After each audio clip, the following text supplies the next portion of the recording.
Get ready for the countdown. 10, 9, 8, 7, 6, 5, 4, 3, 2, 1. Assalamualaikum warahmatullahi wabarakatuh. Salam, Om Swastiastu, Nama Budaya, salam kebajikan untuk kita semua. Yang terhormat Dewan Juri, Moderator Tim Penjaga Waktu, serta Dewan Pemerintah yang kami banggakan. Izin memperkenalkan diri, nama saya Anissa Mulia Rahmi sebagai pembicara pertama, Widi Nurjaisa sebagai pembicara kedua, dan Nurul Najwa Firmansyah sebagai pembicara ketiga. Kami dari SMA Negeri 3 Rangkas Bitung, Tim B.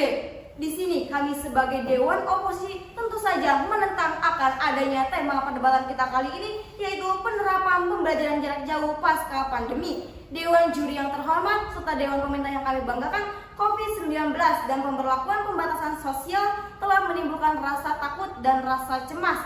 Instansi pendidikan juga menerapkan kebijakan pembatasan sosial, yaitu dengan memberlakukannya sistem pembelajaran jarak jauh yang menimbulkan berbagai polemik. Memasuki poin argumen saya yang pertama, Agus Sartono selaku Deputi Menteri Bidang Pendidikan dan Agama Kemenko PMK dalam siaran langsung di YouTube Kemendikbud, beliau berkata bahwasannya sistem pembelajaran yang tidak dilakukan secara tatap muka langsung berdampak negatif terhadap peserta didik dan berpotensi tingginya angka putus sekolah karena banyaknya peserta didik yang terpaksa bekerja demi membantu orang tua dan keluarganya di masa pandemi. Selanjutnya, Direktur Eksekutif Center of Education Regulation and Development Analysis Indah Karismiadi mengatakan bahwasannya pada masa pandemi ini mutu pendidikan di Indonesia menurun.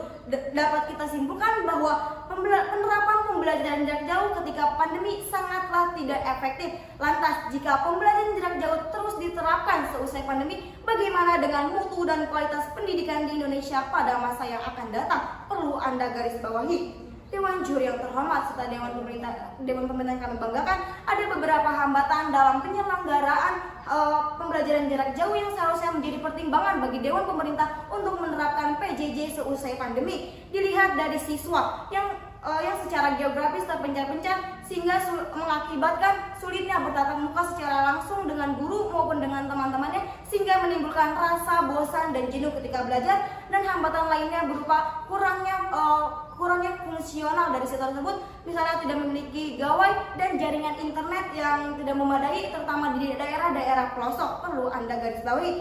Selanjutnya, dilihat dari guru yang mengelola pembelajaran jarak jauh, kini telah berkembang pemikiran bahwa pemanfaatan teknologi canggih seperti internet menjadi beban tambahan bagi guru tersebut. Dengan demikian, pembelajaran jarak jauh sangatlah tidak efektif diterapkan. Dan di sini kami sebagai Dewan Oposisi tetap memegang teguh eksistensi kami menolak akan adanya mosi perdebatan kita kali ini. Sekian, terima kasih. Baik, Assalamualaikum warahmatullahi wabarakatuh. Salam sejahtera bagi kita semua. Saya, Widi Nurjaisa, sebagai pembicara kedua tentunya menolak akan tema perdebatan kali ini. Memasuki argumen saya yang pertama, di mana adanya guru yang kurang berkompeten selama pembelajaran jarak jauh. Menurut Direktorat Jenderal Guru dan Tenaga Pendidik Iwan Syahril mengatakan ada 53,55% guru tidak bisa mengelola kelas selama PJJ, 49,24% guru terhambat mengakses PJJ, dan 48,45% guru kesulitan untuk menggunakan teknologi. Guru Indonesia belum dibekali dengan kemampuan beradaptasi dalam menghadapi pembaruan teknologi dan di masa pandemi saat ini. Ini berdampak pada penurunannya kualitas pembelajaran pada siswa saat PJJ. Lembaga survei Saiful Mujani terkait PJJ mengatakan 79,8% guru tidak melakukan interaksi sama sekali kecuali hanya memberikan tugas-tugasnya saja.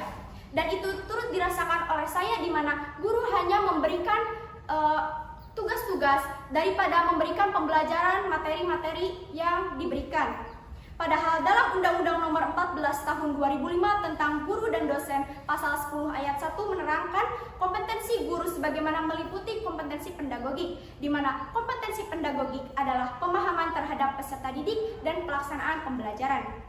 Selanjutnya, dalam kasus pembayaran SPP, orang tua murid harus membayar penuh SPP sekolah walaupun pembelajaran dilaksanakan secara daring. KPAI menerima 5 pengaduan terkait terkait murid yang tidak bisa mengikuti ujian PAT karena mereka belum membayar penuh SPP. Padahal pandemi mungkin saja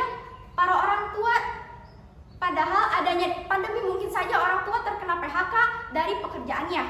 Selanjutnya, adanya kurikulum COVID-19 dalam Surat Edaran Nomor 4/200 menyatakan kurikulum bukanlah prioritas. Namun pada fakta di lapangan masih ada guru yang mengalami kesulitan dalam mengaplikasikan kurikulum ini. Dan Kemdikbud juga memberikan dua opsi di mana sekolah bisa memilih antara kurikulum 2013 dan kurikulum pandemi COVID. Dengan adanya pemilihan dua opsi ini menyebabkan ketimpangan standarisasi pembelajaran yang berbeda di tiap-tiap sekolahnya. Selanjutnya, kurangnya sarana dan prasarana dalam menunjang PJJ. Wakil Sekretaris Jenderal Serikat Guru Indonesia mengatakan ada lebih dari 46.000 sekolah tidak melaksanakan PJJ karena terkendala kurangnya teknologi dan mayoritas berada di daerah pelosok. Sekian, terima kasih. Baik, terima kasih. Assalamualaikum warahmatullahi wabarakatuh. Salam sejahtera bagi kita semua. Saya Nurul Najwa Firmansyah selaku pembicara ketiga dan pembicara kesimpulan dari Dewan Oposisi yang tentu saja menolak adanya mosi perdebatan kita pada kali ini, yaitu penerapan pembelajaran jarak jauh pasca pandemi. Dewan juri yang terhormat, setidaknya ada dua hal yang melatar belakangi mengapa saya menolak mosi perdebatan kita pada kali ini. Yang pertama, terganggunya kesehatan mental siswa, dan yang kedua, maraknya siswa yang putus sekolah selama pembelajaran jarak jauh dilaksanakan. Memasuki poin argumen saya yang pertama, terganggunya kesehatan mental siswa. Jovita Maria Ferliana selaku psikolog anak mengatakan ada banyak penyebab kesehatan mental pelajar terganggu selama melakukan pembelajaran jarak jauh. Yang pertama, kehilangan momen keseharian seperti mengobrol dengan teman-temannya. Yang kedua, timbulnya perasaan terisolasi dalam diri pelajar. Yang ketiga, frustasi saat PJJ karena masalah kuota, beban akademis, tidak mampu memahami materi, dan sampai ada yang putus sekolah. Jelas Jovita pada Jumat 20 Oktober 2020 di laman YouTube-nya.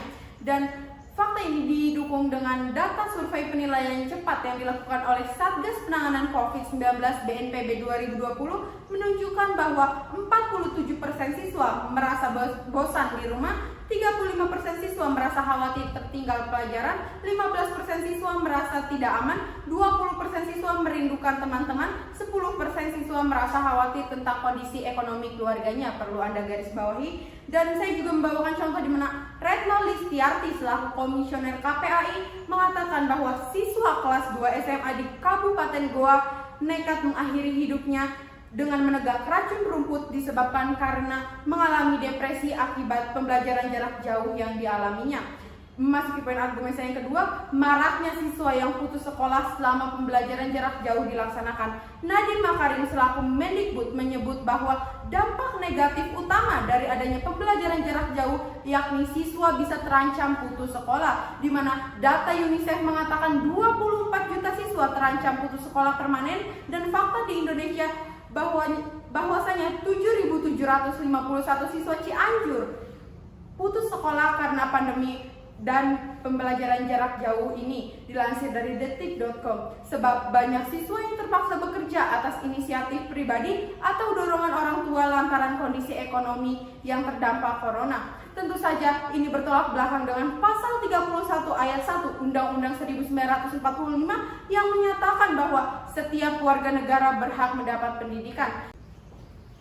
Dewan juri yang terhormat, dapat disimpulkan dari argumentasi yang kami berikan bahwasanya PJJ belumlah efektif dan menimbulkan banyak dampak negatif yang nyata. Jika terus-menerus dilakukan akan berdampak pada risiko kesehatan dan sebagainya, karena sarana dan prasarana yang tidak memadai. Yang kedua, faktor atau pengajar yang gaptek, gagap teknologi. Yang ketiga, kesehatan mental siswa yang perlu diperhatikan, hingga maraknya siswa putus sekolah. Maka dari itu, Mendikbud telah mengendurkan syarat sekolah tatap muka pada konferensi pers virtual pada Jumat 20 November 2020 lantaran PJJ yang berdampak negatif. Pengamat pendidikan dari Universitas Brawijaya juga mengatakan bagaimanapun pembelajaran terbaik adalah bertatap langsung, di mana ada nilai yang bisa diambil oleh para siswa seperti nilai pendewasaan sosial, budaya, etika, dan moral.